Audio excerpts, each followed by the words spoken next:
230 கோடி கிறிஸ்தவர்கள் என்று சொன்னேன். கடந்த 10 ஆண்டுகள்ல கிறிஸ்தவ மக்கள் தொகை உலக அளவுல 12 கோடி உயர்ந்திருக்கிறது. 200 கோடி இஸ்லாமியர்கள் என்று சொன்னேன். கடந்த 10 ஆண்டுகள்ல இஸ்லாமியர்களுடைய மக்கள் தொகை 35 கோடி உயர்ந்திருக்கிறது. 2050 முடியும் பொழுது 55 முடியும் பொழுது இந்த உலகம் இஸ்லாமியர்கள் பெரும்பான்மையாக இருக்கக்கூடிய உலகமாக, இன்னைக்கு இருக்கக்கூடிய இதே நேர்கோட்டு பாதையில போனா இஸ்லாமியர்கள் பெரும்பான்மையாக இருக்கக்கூடிய உலகமாக 2055 மாற இருக்கிறது. இன்னைக்கு கிறிஸ்தவர்ல பாருங்க, ஐரோப்பாவில் இருக்கக்கூடிய மொத்த கிறிஸ்தவர்களை விட வட ஆப்பிரிக்காவில் இருக்கக்கூடிய கிறிஸ்தவர்கள் அதிகம். More number of Christians are in northern part of Africa than in the whole of Europe.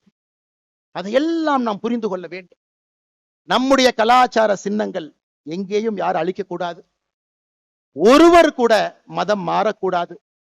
மதம் மாறினவங்களை திரும்பி கொண்டு வர வேண்டும்.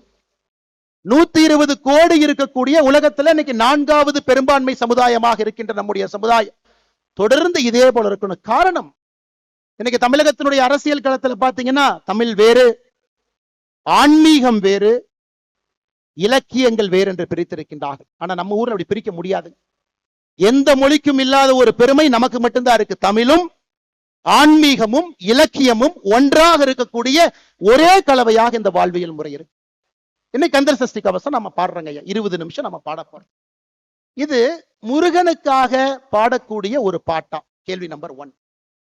இல்ல இது ஒரு மந்திர நூலா? இந்த நூலுக்குள்ள ஒரு மந்திரம் இருக்கு, சில பேர் அதையும் சொல்றாங்க. அதையெல்லாம் தாண்டி கந்த சஷ்டி கவசத்தை மட்டும் பாடினீங்கன்னா போதும், இருக்கக்கூடிய எல்லா பிரச்சனைகளும் காணாம போயிடும். இது 3 விதமாக இலக்கியமாக பார்க்கின்றார்கள், பக்தியாக பார்க்கிறாங்க, ஆன்மீகமா பார்க்கிறாங்க.